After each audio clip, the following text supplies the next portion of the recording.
The day my husband left was not marked by a storm, nor by a dramatic fight. It was a Tuesday, the kind of quiet, unassuming day that made his departure feel even more surreal.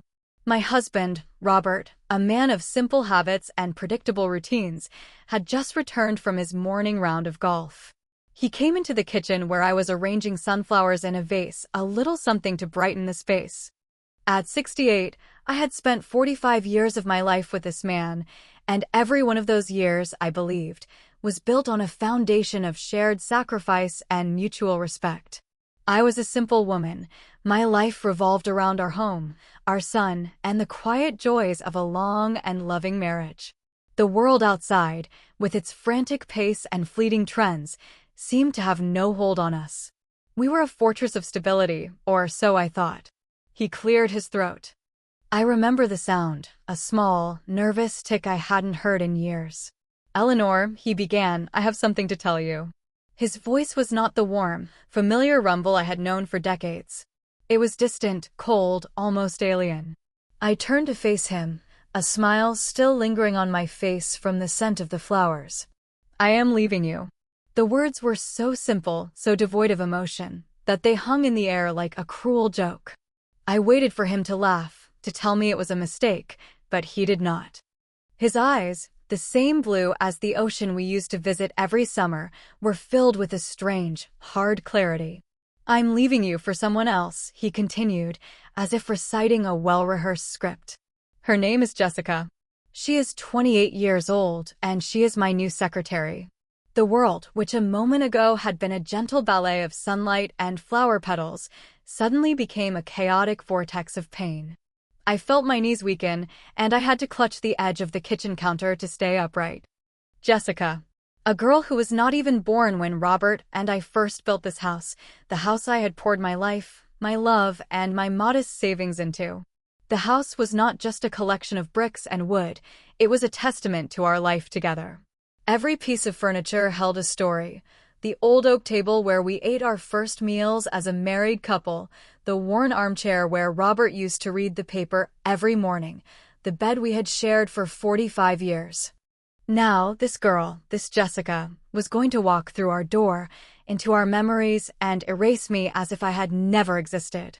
"I am sorry," he said, his voice flat. "But I need to be happy." He grabbed a duffel bag from the floor, his old briefcase.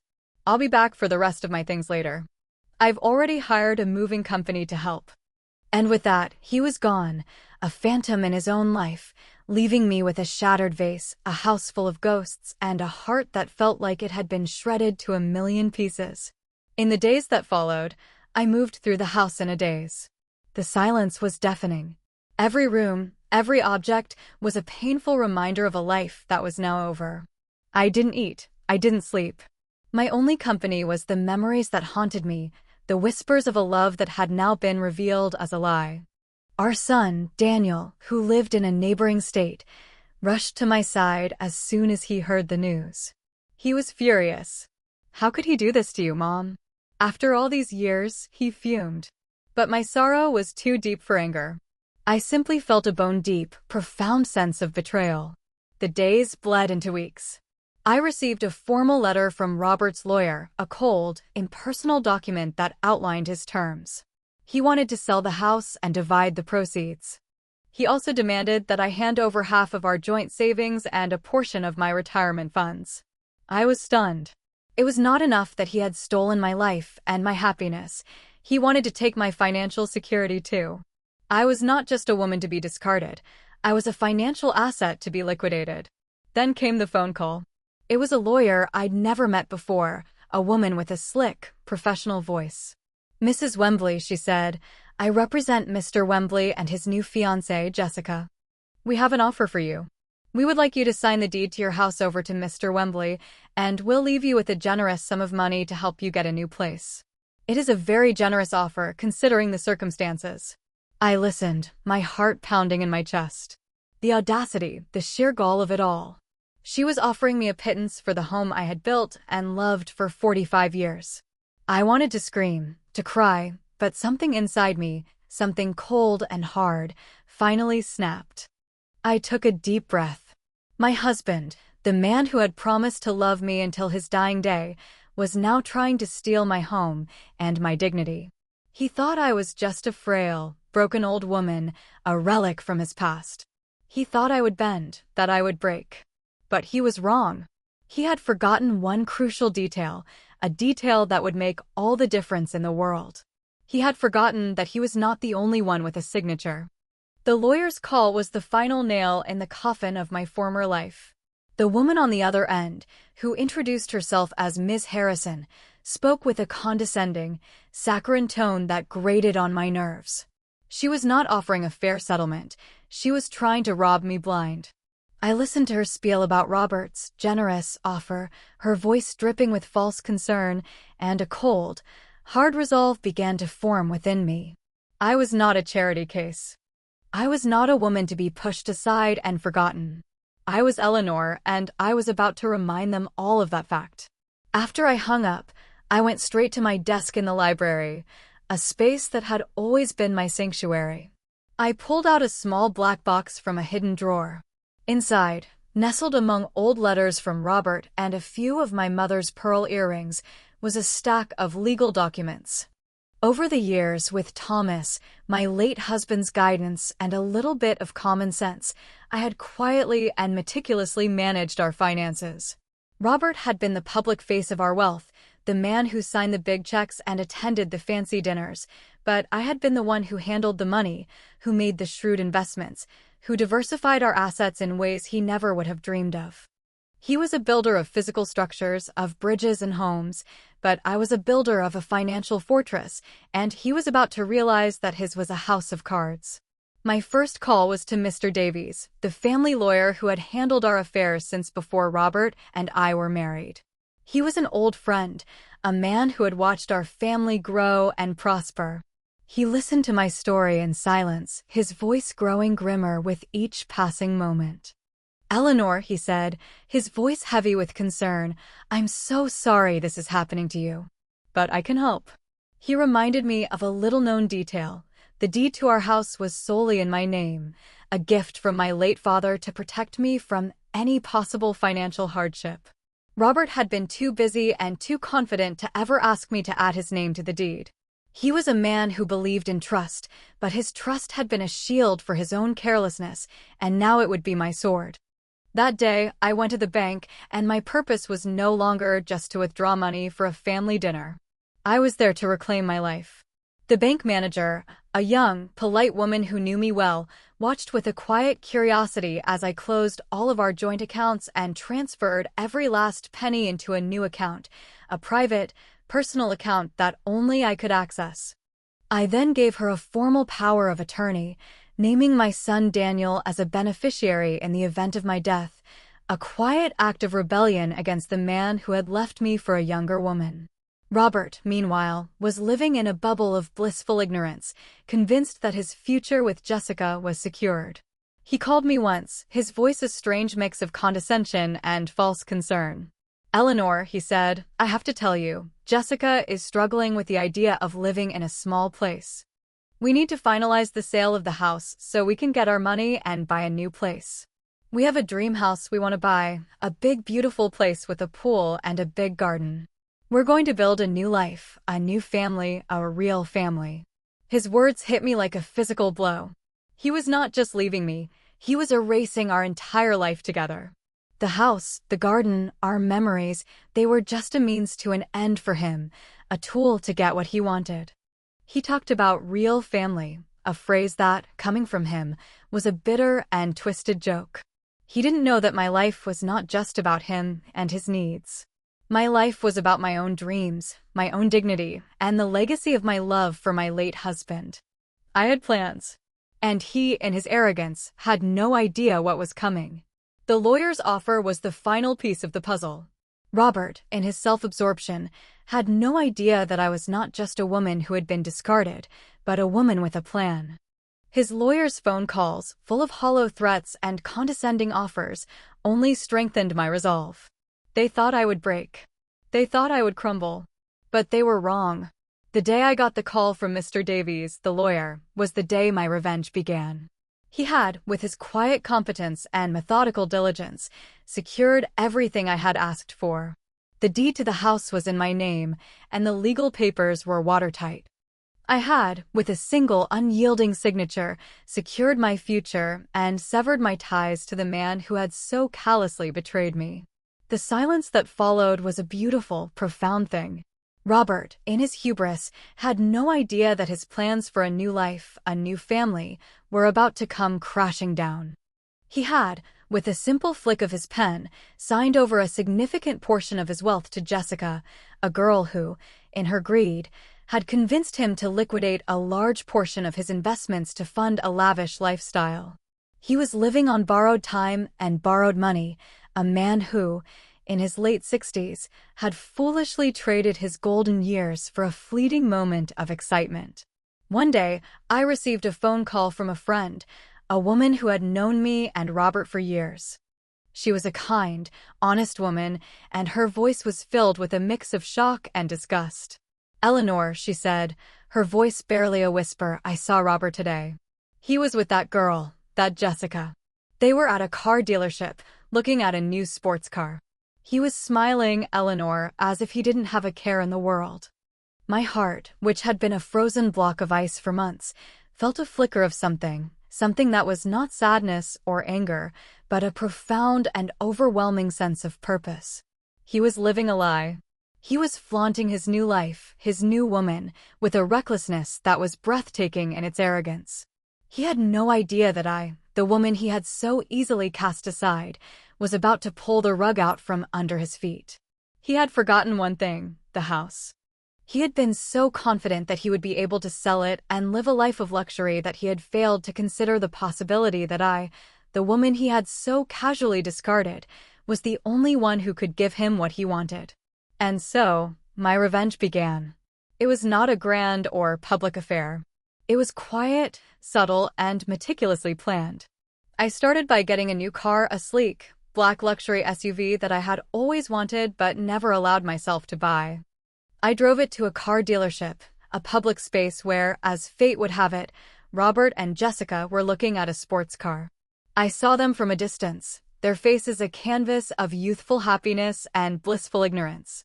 He was laughing, a sound that, in my memories, had always been full of warmth and love, but now it felt like a mocking and painful sound. I walked over to the dealership's manager and, with a smile that was not quite real, offered him a significant sum of money for the car Robert was looking at. "I'll take that car," I said, my voice as calm as a summer breeze, "and I'll pay for it in full. I will also be needing a car to be delivered to my home in an hour's time." The manager, a shrewd man who saw an opportunity, agreed. I saw Robert's face as he walked over to me, a dawning horror on his face. He had no idea what was happening. He thought he was just a man with a new car, a new woman, and a new life. He didn't know that he was just a character in a story I was writing, a story that was about to take a dramatic and devastating turn. The look on his face when he saw me, the woman he had left, standing there with a look of quiet triumph, was priceless. He knew, in that moment, that something was wrong. But he had no idea just how wrong things were about to get. The confrontation at the car dealership was a masterclass in quiet, dignified revenge. Robert approached me with a look of utter confusion on his face. "Eleanor, what are you doing here?" he asked, his voice a strange mix of suspicion and annoyance. I simply smiled, a small, polite smile that I had perfected over the past few months. "I am here to buy a car, Robert. And it seems that I have just bought the one you were looking at." Jessica, who had been a few steps behind him, shrieked, her voice shrill and full of indignation. "You can't do this. We had a deal. We've been looking at this car for weeks."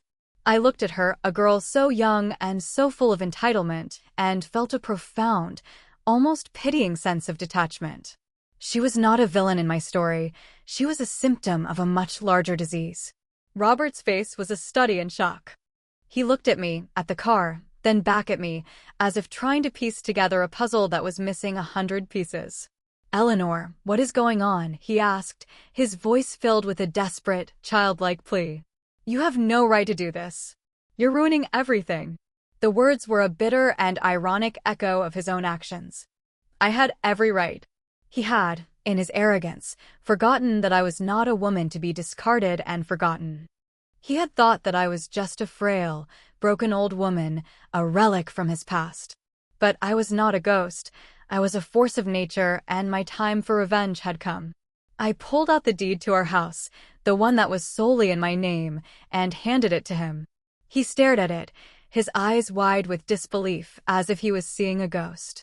The document, with its old, faded ink, was a physical representation of the truth he had so conveniently chosen to forget. The house, the place he thought he could sell to fund his new life, was mine and mine alone. "You see, Robert," I said, my voice a soft, quiet whisper, "you had every opportunity to put your name on this deed. But you didn't. You trusted me. You trusted that I would always be there for you, that I would always take care of you. But you forgot one thing. I was the one who took care of you, not the other way around. And now you have nothing." Jessica, in her fury, grabbed the deed from his hand and tore it into a million pieces. "This means nothing," she screamed. "He will take you to court. He will get what is his. He will ruin you." But her threats were empty. Robert knew it. I knew it. He had, with his arrogance and his reckless behavior, thrown away his one chance at a peaceful, secure retirement. He had traded it for a fleeting moment of excitement and a new car that he no longer had the money to buy.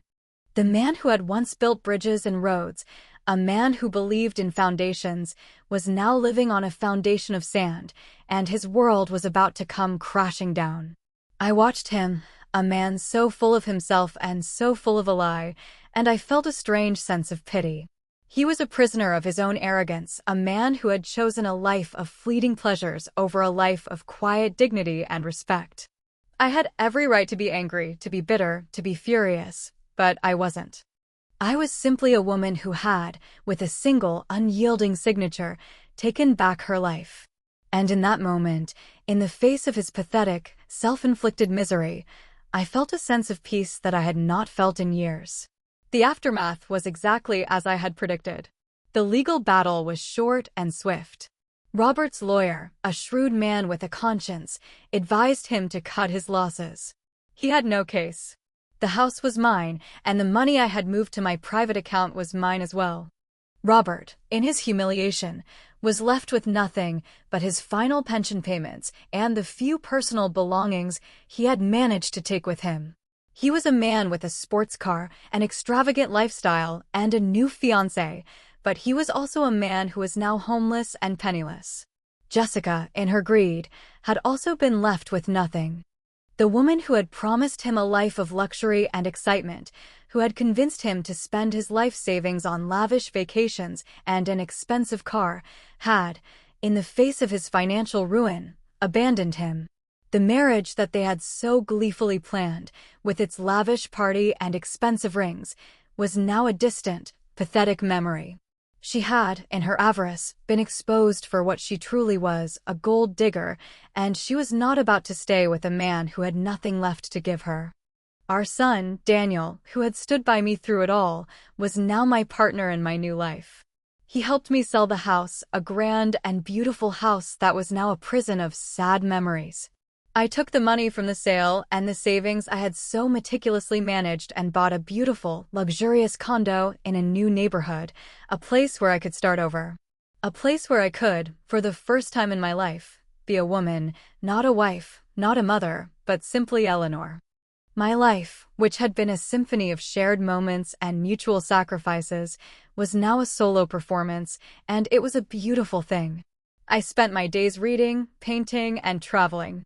I had reconnected with old friends, women who, like me, had been discarded and had, with their quiet strength, rebuilt their lives. We were a sisterhood of survivors, a tribe of women who, in their old age, had found a new kind of freedom, a freedom from the tyranny of expectations and the burdens of a life that was not their own. One day, I received a phone call from a friend who had seen Robert. He was living in a small, rented apartment, a sad, lonely man who had lost everything. He had, in his old age, become a ghost in his own life, a man who had given up on love and dignity for a fleeting moment of excitement. I felt a pang of pity, Not for the man he was, but for the man he could have been, the man who had, with his own two hands, destroyed everything he had ever built. My revenge was not cruel. It was not a public or dramatic spectacle. It was a quiet, almost poetic act of justice. It was a single, unyielding signature on a deed that, in its simplicity, had a power that was absolute and devastating. It was a quiet act of dignity that had left my husband and his new wife without a home, without a plan, and without a future. And in doing so, it had given me, the woman he had so easily cast aside, a new life, a new beginning, and a new kind of freedom, a freedom that was not just about money, but about the true, unyielding power of a woman who, in her old age, had finally found her voice.